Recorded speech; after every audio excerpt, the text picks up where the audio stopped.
Okay, so the part number 4 is 2x minus 3y is equal to minus 7 and 3x plus 2y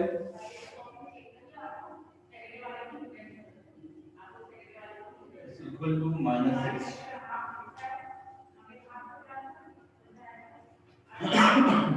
तो let's start it. कल हमने इसको किस तरीके से करा था उसी सेम प्रॉब्लम से हम इसको आज भी करेंगे, ठीक है। सबसे पहले हम इसके कोएफिशिएंट्स निकालते हैं। कोएफिशिएंट्स निकालने के बाद हमें पता है d की वैल्यू dx की वैल्यू dy की वैल्यू d में क्या कम कर देंगे a b c में से a1 a2 b1 b2 c1 c2 में से, फिर dx में कौन टर्म रखेंगे और फिर dy में कौन टर्म रखेंगे। ये कल हमने स्टडी कर लिया था। सबसे पहले टर्म्स का मेंशन करते हैं जो आपने यहाँ से एलिमेंट्स निकाला। एलिमेंट पहला आपका था 2 3 minus 3 and 2, and the right hand side we have minus 7 and minus 6. इसमें याद रहे सबको कोड नजर आ रहा है। आई थिंक लाइन तो नहीं पड़ी है, कंफर्मेशन आई थिंक नजर आ रहा है। ओके, ये हमारे पास टर्म्स लाएंगे a1 a2 b1 b2 and c1 and c2। ये हम कल कर चुके हैं, प्रिंसिपल उसको यहाँ पे लिख देता हूँ एज अ रिमाइंडर। जब आप d के डिटरमिनेंट मालूम करेंगे तो आप वैल्यूज कौन से लेंगे।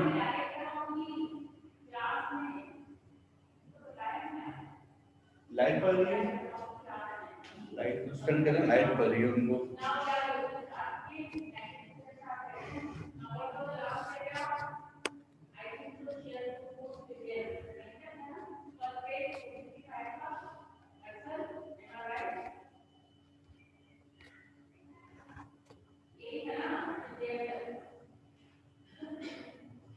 अब सही है, बिल्कुल नहीं, अगर पढ़े तो मुझे बता देगा तुल्ला।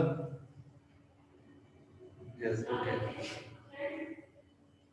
डी का रूम नहीं था, मतलब हमारे पास कन्वर्ट रूम होंगे a1 a2 b1 और b2। जब आप b को सॉल्व करेंगे, when you will solve dx, you will take the values c1 c2 b1 and b2, ठीक है। ये d कैसे आया बता रहा हूँ अभी निर्मल, बताओ।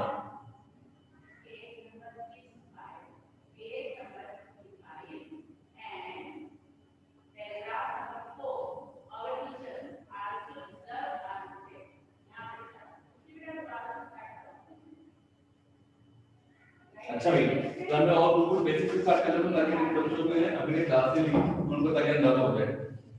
डी बेसिकली डिटरमिनेंट को कहते हैं, डिटरमिनेंट फाइंड आउट करने को हम डी कहते हैं, ठीक है। वरना हम किसी भी मैट्रिक्स को नाम कुछ भी देते हैं उससे हमें कोई फर्क नहीं पड़ता। डी हमने ऐसे लिखा, ठीक है, उसका डिटरमिनेंट फाइंड आउट करने जा रहे हैं, ठीक है। डिटरमिनेंट को डी से शो करने से हमने डी लिखा। ये वैल्यू a b c तो आ रही है, कहां से लेंगे आपको एक गलत कॉलम जाएगा a1 a2, ये कॉलम जाएगा b1 b2, एक जाएगा c1 c2। वो क्या है ना कि जब आप डिटरमिनेंट d का मालूम करेंगे तो आपने वैल्यू लेनी है a1 a2 और b1 b2 मतलब b लेनी है। जब आप dx लेंगे तो यहां पे फिर a1 a2 की जगह आप c1 c2 की वैल्यू लेंगे, बाकी b1 b2 कैसे लेंगे। इसका मतलब कि c1 c2 एक दफा इसको रिप्लेस करेगा और फिर c1 c2 एक दफा इसको रिप्लेस करेगा, a1 a2 की वैल्यू सेम रहेगी, ठीक है। तो सबसे पहले अगर हम d मालूम करने जा रहे हैं तो d की वैल्यू ध्यान से आप देखेंगे तो d की वैल्यू सेम है, a1 a2 d क्लास है, तो वो 3 है और b1 b2 डिनोमिनेटर चाहते हैं, एक रहेगा -3 और 2, ठीक है। डिटरमिनेंट का फार्मूला सबको पता था, मैंने पहले भी पढ़ाया है। डिटरमिनेंट का फार्मूला क्या होता है, ad bc, ठीक है। इसमें आंसर की वैल्यू a d से मल्टीप्लाई होगा और b और c से ये 3 और माइनस के आपस में मल्टीप्लाई होगा। Now you will solve it. a means 2 multiplied by 2 minus b की वैल्यू -3 है, ये मल्टीप्लाई होगी सी से, मल्टीप्लाई होगा 3। मैंने ब्रैकेट में इसलिए लिखा है क्योंकि दोनों के साथ माइनस आता है, यहाँ भी माइनस आ रहा था, ब्रैकेट में वैल्यू थी -3, इसे मैंने ब्रैकेट लगा दिया। 2 टू द 4, ठीक है, माइनस माइनस प्लस 3 3 द 9। तो जब पर डी डिटरमिनेंट की जो वैल्यू आ रही है पास, वो आपके पास जो आंसर आ रहा है वो है बेसिकली 13। ये आपको डिटरमिनेंट की वैल्यू होगी। अभी बेसिकली हमने इस क्वेश्चन में मालूम वैल्यू x की वैल्यू x और y की वैल्यू हमने फाइंड आउट करनी है। अभी हम पहले d1 करेंगे, फिर dx और फिर dy। सो मैं बताऊंगा कि हमने x और y कैसे मालूम करना है। अभी आप पहले डिटरमिनेंट को ले रहे हैं, ये आपने d के मान d मालूम करें। अब आप यहां पे अगर x के लिए वैल्यू फाइंड आउट करेंगे, x x में पहले लेना c1 c2 ये वैल्यू है, ये a1 ये b1 b2 ये c1 और c2। तो c1 c2 की वैल्यू है -7 और c2 की वैल्यू है -6। तो हम यहां पे ये लेंगे b1 b2 as it is वही आएगी -3 और 2। बस ये इसलिए बताना है बस कि आपने वैल्यूज टर्म्स लेनी है, एलिमेंट्स कौन से लेने हैं। बाकी आपने फाइंड ऐसे भी ये करना है, डिटरमिनेंट जिसको हम कहते हैं। अब यहां p s लिखूंगा ad bc डिटरमिनेंट का फार्मूला है, इससे भी वही काम करेंगे तो आपने यहां पे करें।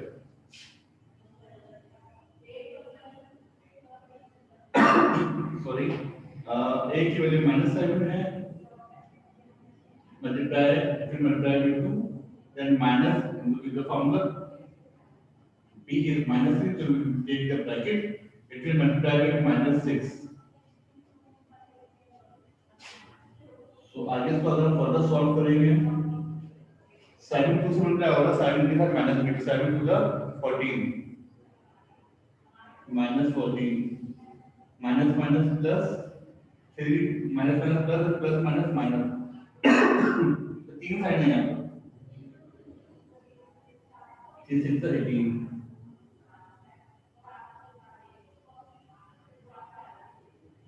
माइनस माइनस प्लस, तो 18 और 14 कितने हो जाएंगे? What will be the answer when you will add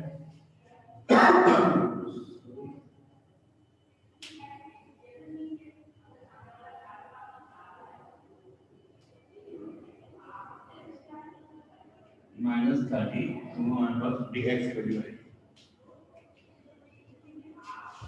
अच्छा भाई,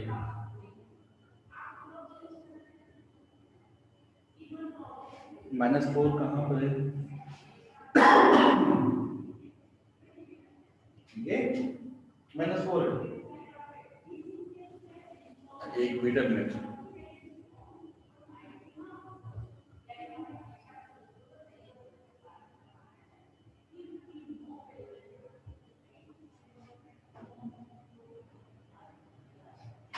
ओके ओके बेटा, लिसन टू मी। एक क्वेश्चन बताइए, बच्चे ने तो नहीं बता दिया। एक क्वेश्चन मैंने यहाँ पे क्वेश्चन में it is not a 6, it is -4।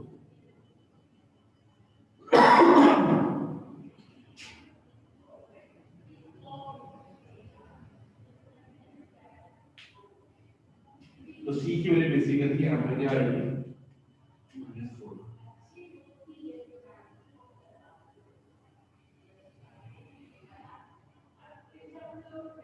so number 12 -6 क्या है? -26, ठीक है, साइन माइनस क्या है?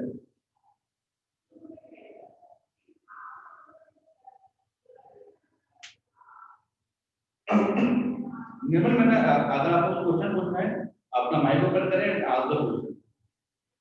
माइक ओपन करके अपना आंसर पूछें, आपका क्वेश्चन पूरी है।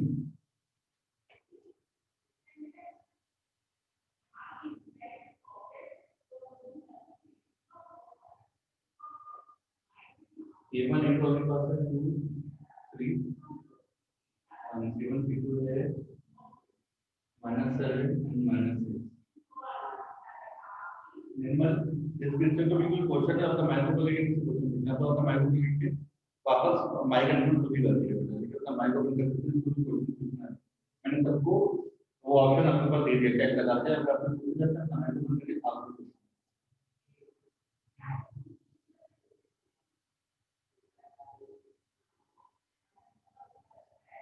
So determinant formula is AD minus BC बन सकती है, but you are finding the determinant of dy.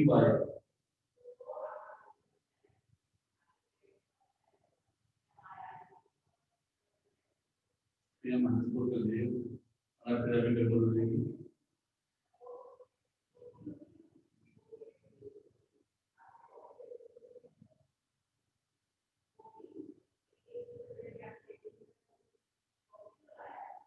So here you can see 2 for the 8, but you will write minus 8. Your 4 का sign minus का है, and minus minus plus 5 is 21. So minus plus minus, if you will minus 8 with 21, the answer will be 13 plus 13. ठीक है, अपना बात में तक बहुत सुनेंगे, आपको ये वैल्यूज मालूम क्यों करनी है, e के dx और dy के हमने कल भी देखा था, आज भी कुछ बारे में बात को एक्सप्लेन कर रहा हूँ. x मालूम करने के लिए आपको फॉर्मूला लगाना पड़ेगा, x इक्वल टू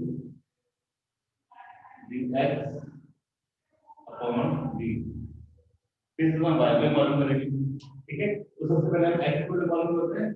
ये फॉर्मूला है, x मालूम करेंगे. ठीक, x की वैल्यू क्या निकालेंगे, -23. तो -23 को यहां पर करेंगे और नीचे लगाएंगे d की वैल्यू. d की वैल्यू के बाद क्या है 13.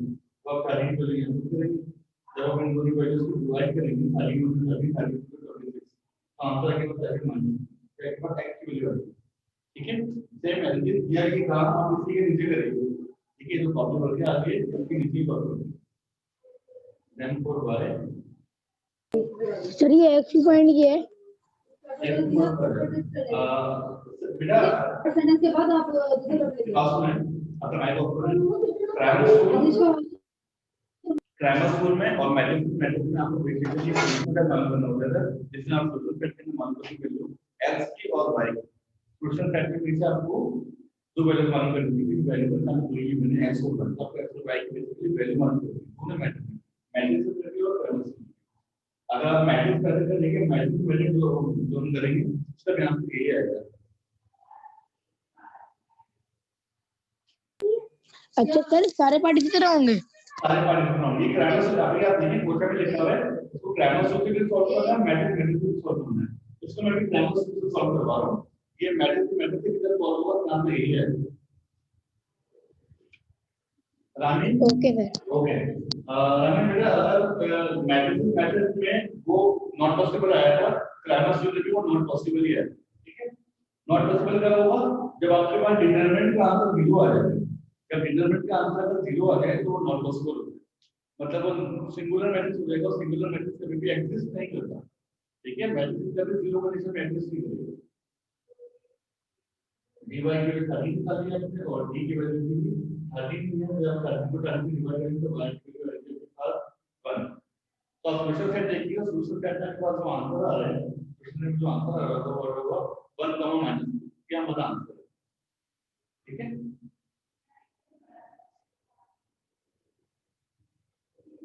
जी. तो अच्छा मैं बात सुनिएगा सर कि इसका जो ये मैंने पार्ट नंबर 4 करवाया है, पार्ट नंबर 5 जब आप करेंगे तो पार्ट नंबर 5 में जब इसका डिटरमिनेंट आपको मालूम पड़ेगी तो वो 0 आएगा. उसको हम आगे सॉल्व नहीं करेंगे. अभी आप जल्दी कॉपी करें, फिर मैं अगले क्वेश्चन की तरफ जाऊंगा. एक जब अपनी बात सुन लें, पार्ट नंबर 6 मैंने आपको क्वेश्चन बता रहा है, पार्ट नंबर 5 मैंने नहीं बता रहा. इसकी वजह ये है कि पार्ट नंबर 5 जब आप डिटरमिनेंट मालूम करेंगे तो 5 टू का डिटरमिनेंट का आंसर आएगा 0 और 0 पॉसिबल नहीं है. पॉसिबल मैट्रिक्स है तो वो एग्जिस्ट नहीं करता, 0 एग्जिस्ट नहीं करेगा, तो इसलिए हम उसको सॉल्व नहीं करेंगे. हम लिख देंगे डजंट एग्जिस्ट. ठीक है, मैं अभी डायरेक्टली अपने पार्ट नंबर 6 के बारे में मैंने यहां पे कॉपी कर दिया है. ये अगर कोई लिख रहा है मैं इसको भी रफ कर डालूं, अगर वो कॉपी करे तो मुझे बता दें. तो बड़े मैं के टेंशन कॉपी कर रहा हूं, फिर मैं इसको निकालूंगा और इरेज भी करूंगा. तब अगर आप लोग कर चुके हैं तो उसको इरेज कर दो. ये मैंने लिख दिया है कि ये सब मतलब हम बार बार यूज करेंगे. ठीक है, जिसका मतलब तुमने बुक में गिवन थी या तो तुमने फॉलो करेंगे तो डी की लिमिट करेंगे, ये के लिए और डी के लिए. तो ग्रामर जो था, जो ग्रामर में प्रैक्टिस है ना, जब ग्रामर को काम कर रहे हैं उसने ये रूल बना के दिया है. आप लोग कोई उससे कोई आम रूल आया तो उनको बताएंगे बुक में गिवन दिया है ग्रामर, अपने रूल से सीख के करो. अच्छा यहाँ पर जो वैल्यू डिटरमिनेंट्स को आपको यहाँ पर पहले करके देना पड़ेगा। पहले आपको एक्चुअल रिजल्ट हमेशा पहले एक्चुअली बात की और फिर रिजल्ट के राइट साइड पर कांस्टेंट टर्म आपके हैं, ठीक है। I am going to remove this solution.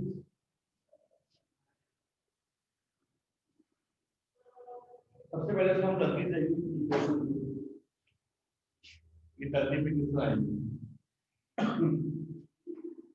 y equal to 2x plus 2 म्हणजे मैं x पे लिख रहा हूं 2x को कि 2 या प्लस हो रहा है माना कि x y के बदले के माइनस 2 ये 2 या प्लस हो रहा है इसको मैं यहां पे लिख दूंगा डायरेक्ट हो जाएगा माइनस y के, तो मैं सीधे लिखूंगा इक्वेशन को ये बन जाएगी इक्वेशन लिखा दूंगा 2x 2x और y यहां पे आ जाएगा माइनस 5। बेसिकली मैंने सॉरी मैंने यहां पे क्या कर रहा है 2 को वहां पे लेके और y को यहां सर शेड पड़ रहा है, शेड आ रहा है समझ नहीं आ रहा, शेड पड़ रहा है। इधर आ रहा है इधर आ रहा है नहीं दिख रहा, ये नहीं दिख रहा नहीं दिख रहा।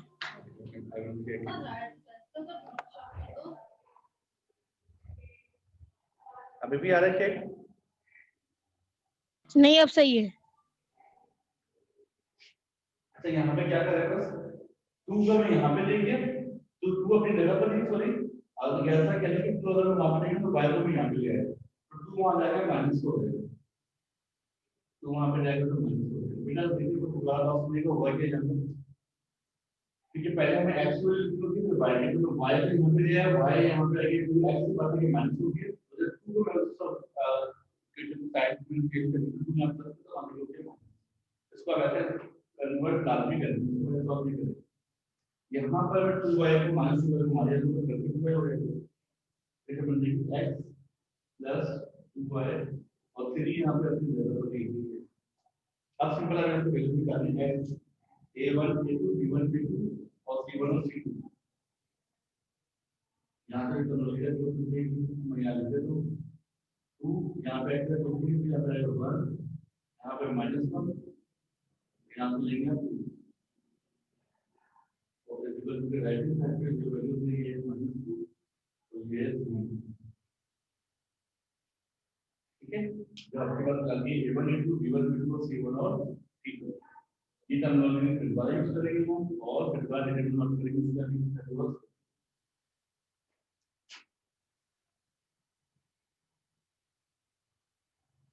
सबसे पहले आपकी वैल्यू देख लीजिए 2 1 -1 और 2 ठीक है फिर सर्कल भी लिख देता हूं कि x की जो वैल्यू है वो भी लिख दें यहां पे c1 c2 मतलब c1 c2 की जो वैल्यू आएगी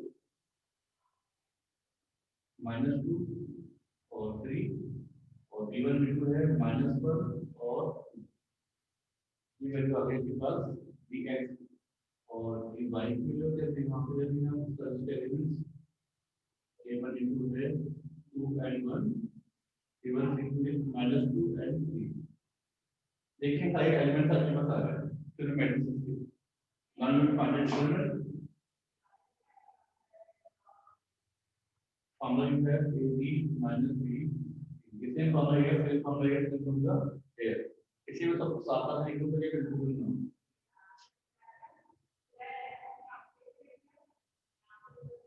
2 मल्टीप्लाई बाय 2 a b जो माइनस फॉर्मूला है b जो ऑलरेडी माइनस है इसकी का मतलब किसी 1 ठीक है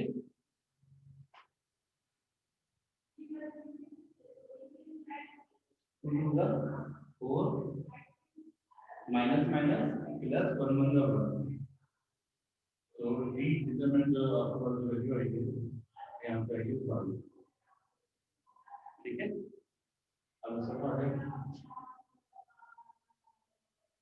एक्सपेक्ट मतलब a d minus b c okay you multiply this minus 2 with 2 and minus 1 with 3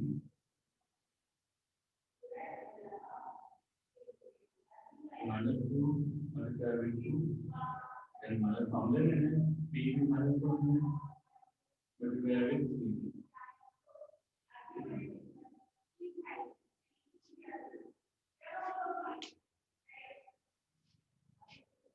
अच्छा भाई मेरी आवाज तो स्टूडेंट को नहीं आ रही, मैच में आने वाला मेरी आवाज आ रही है सबको?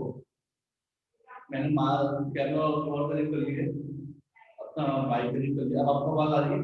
निर्मल आवाज आ रही है मेरी? सर आवाज सॉरी लेकिन प्लीज फोन शोर बहुत आ रहा है। आ रही है ना आवाज?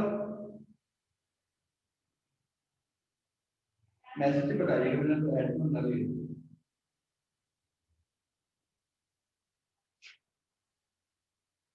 2 to the 4, it will becomes -4. Okay, it becomes -4. Minus minus plus 1 finger 3. Minus plus minus, it will becomes -1 4 में से देंगे 1 0. निर्मल अपना माइक ऑन करे।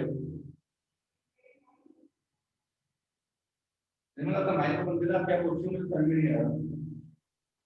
अपना माइक ओपन करें, मैसेज तो आप देखिए मुझे समझ में नहीं आ रहा।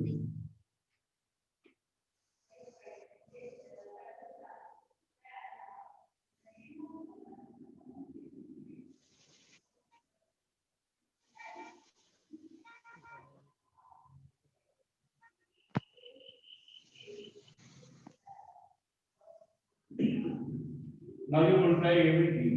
2 into 3 minus 2 with 1.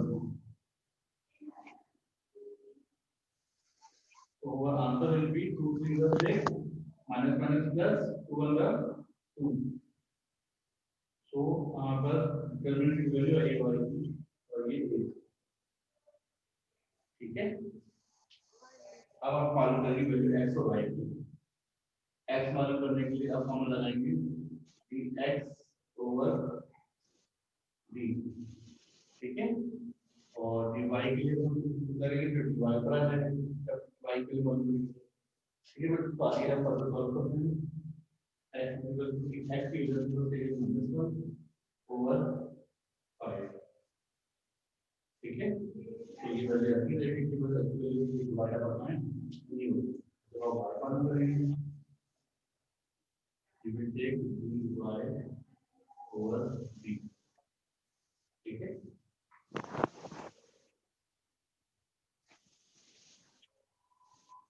सर आपकी आवाज बहुत कट रही है। मेरी बात कर रही है? मैं अपना आपको माइक वहां से चेक करना पड़ेगा, ठीक है। बाकी तो मेरी आवाज आ रही है क्लियर है ना, आपको चेक करना पड़ेगा अपनी साइड से भी वहां पर जो आप जो ये आप उस सर्विस को याद को चेक करना पड़ेगा। आई थिंक उसको आवाज आ रही है इंटरनेट कनेक्शन देखिए plus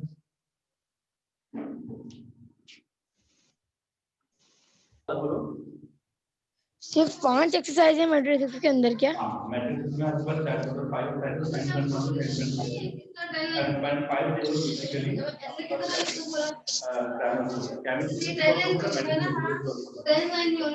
okay sir, thank you sir. इसके जो रिमेनिंग पार्ट्स हैं सब अपने घर पे खुद कर रहे हैं, कितना होंगे बहुत ही आसान से छोटे हैं।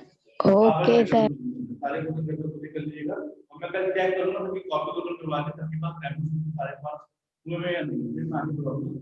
आई विल ट्राई कि मैं कल से हम चैप्टर 1 को इंशाल्लाह करते हैं, चैप्टर 1 को करते हैं लेकिन आज की क्लास में चैप्टर ये पूरा छोड़ दो चैप्टर नंबर 8 स्टार्ट करेंगे सर सारे पार्ट करने हैं इसके? आज के सारे पार्ट करने हैं।